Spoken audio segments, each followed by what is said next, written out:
One of the most important points besides true love in marriage is that the partners are always helpful to each other in all things and situations. To help and support one another, and to be lenient and sincere towards each other, means to cultivate a shared right and care for each other in mutual reverence.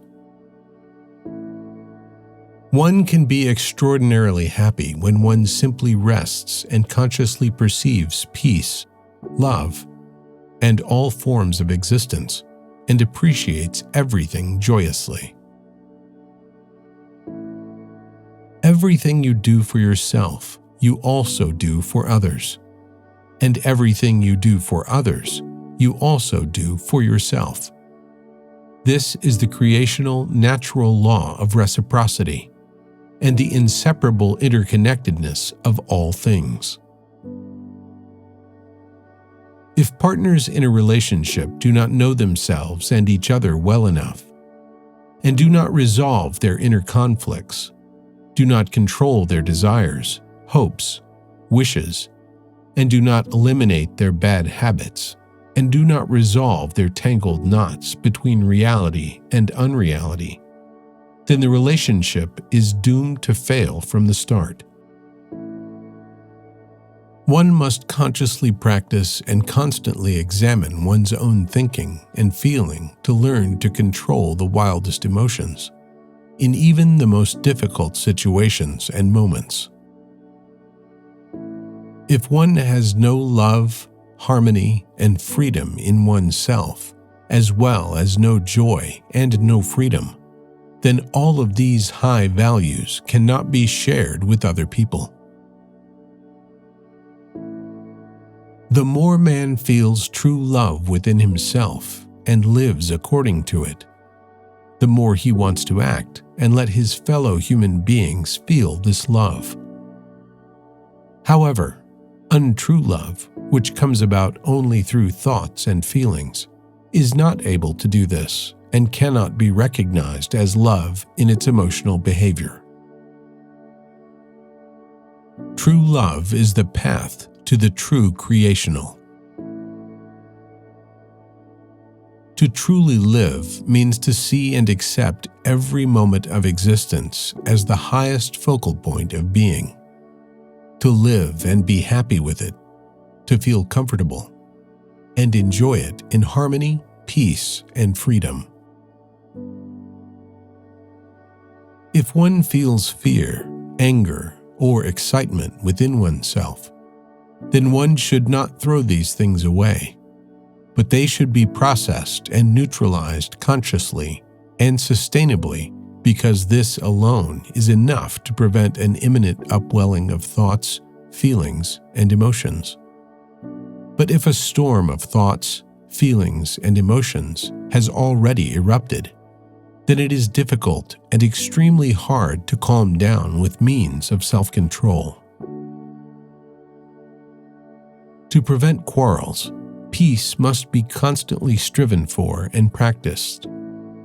A dispute will never arise if all thoughts, feelings, and actions are always directed in a peaceful way, and if the view of all things, situations, events, behaviors, and values is always peaceful.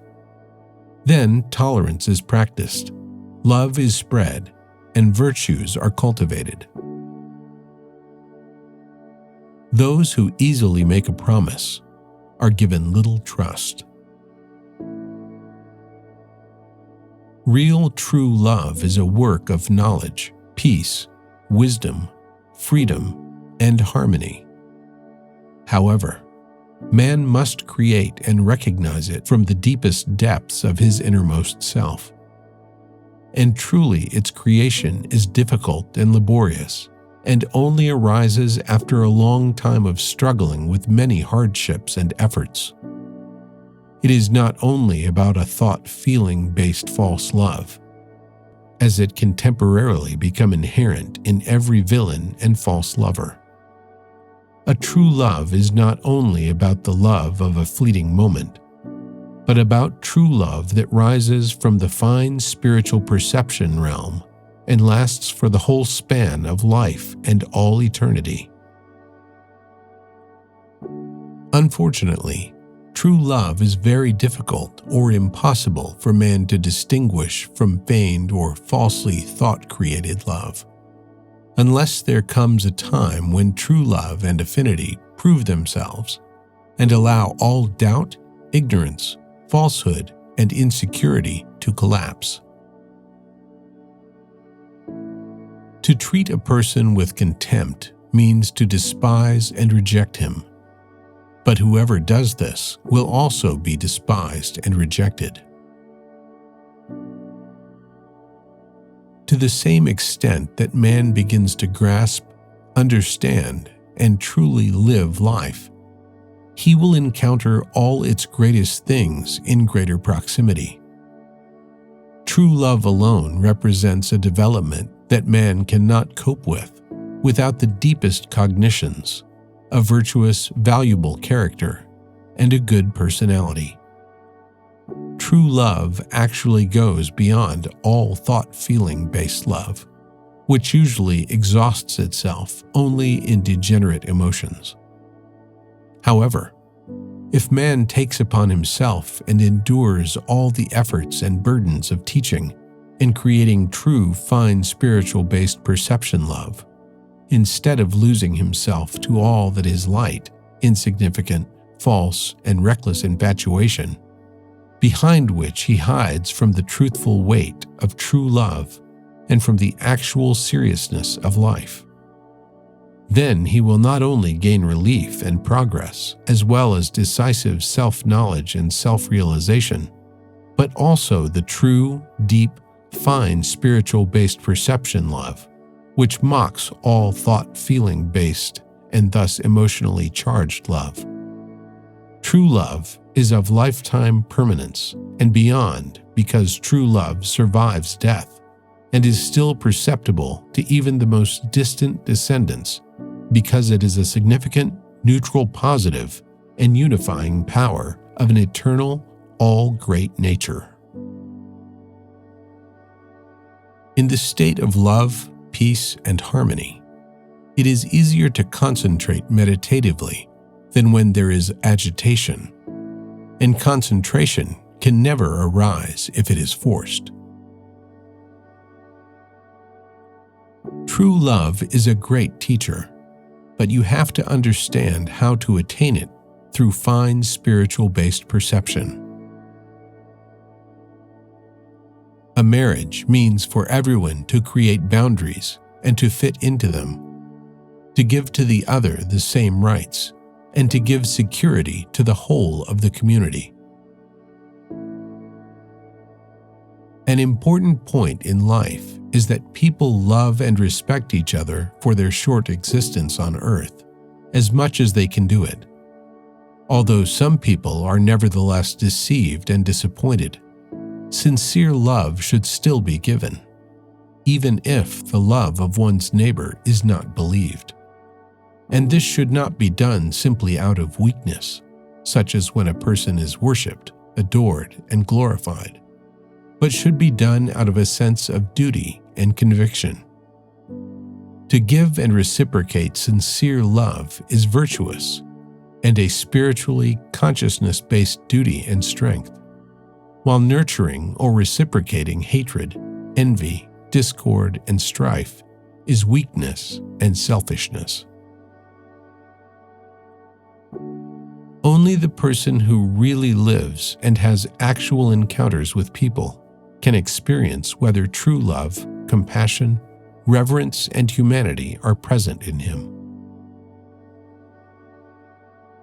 True love is the center and comprehensiveness of all existence, therefore also in creation and in man. From the center as well as from the encompassing, true love expands and weaves pulsatingly through all existence. And if man makes true love his own, he will gain harmony, tranquility, joy, peace, and freedom within himself, and will also realize and live out these values outwardly for fellow human beings. And in this sense, as well as in the gathering of knowledge and wisdom, he will not go wrong in any direction. Since true love, which springs from the Gemut and fine spiritual-based perception, is in the center and in the comprehensiveness of all existence, so everything is balanced by it.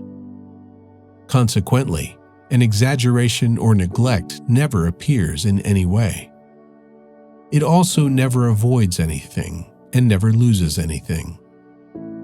The true love of spirit creational nature, as it is given in the Gemut of the spirit form of every human being, originally anchored in the creation itself, can be experienced through the material consciousness and the psyche. It remains the core and embrace of the entire existence of man, all other manifold life forms and existences on Earth, as well as in the entire universal space.